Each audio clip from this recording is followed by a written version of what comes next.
بسم اللہ الرحمن الرحیم۔ ناظرین محترم، ریاست مدینہ کے تصور پر کچھ عرصہ سے وطن عزیز میں بہت کچھ لکھا بھی جا رہا ہے، بہت کچھ پڑھا بھی جا رہا ہے اور بہت کچھ سمجھا بھی جا رہا ہے۔ ہم آج آپ کی خدمت میں ریاست مدینہ کے تصور کی بنیاد کے حوالے سے ایک نکتہ پیش کرنا چاہتے ہیں۔ سوال یہ ہے، کیا ریاست مدینہ کی بنیاد فقط ایک دن میں رکھ دی گئی؟ نہیں عزیزان محترم، ایسا نہیں ہے۔ ریاست مدینہ کی بنیاد پیغمبر اکرم صلی اللہ علیہ وآلہ وسلم نے اپنی 40 سالہ مکی زندگی میں رکھ دی۔ آپ نے ہجرت مدینہ کے بعد جب مدینہ کی ریاست کی بنیاد رکھی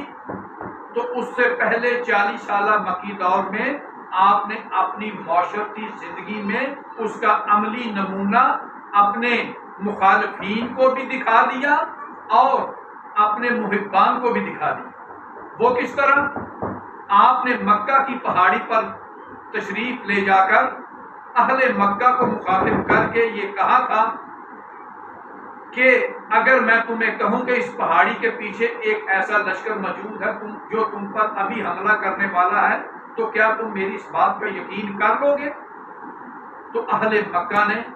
یک زبان ہو کر بارگاہ نبوی میں یہ عرض کیا تھا کہ اے محمد صلی اللہ علیہ وآلہ وسلم ابن عبداللہ، ہم نے اب تک آپ کی زبان سے سوائے سچ کے اور کوئی دوسری بات سنی ہی نہیں، تو ہم آپ کی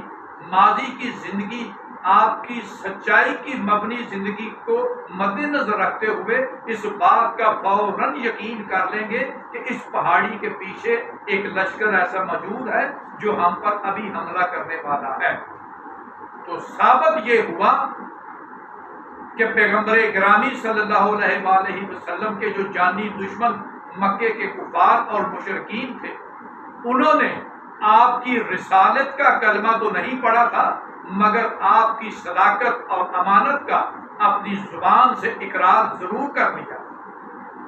اس مختصر سے واقعہ سے ہمیں یہ نتیجہ ملتا ہے کہ آپ نے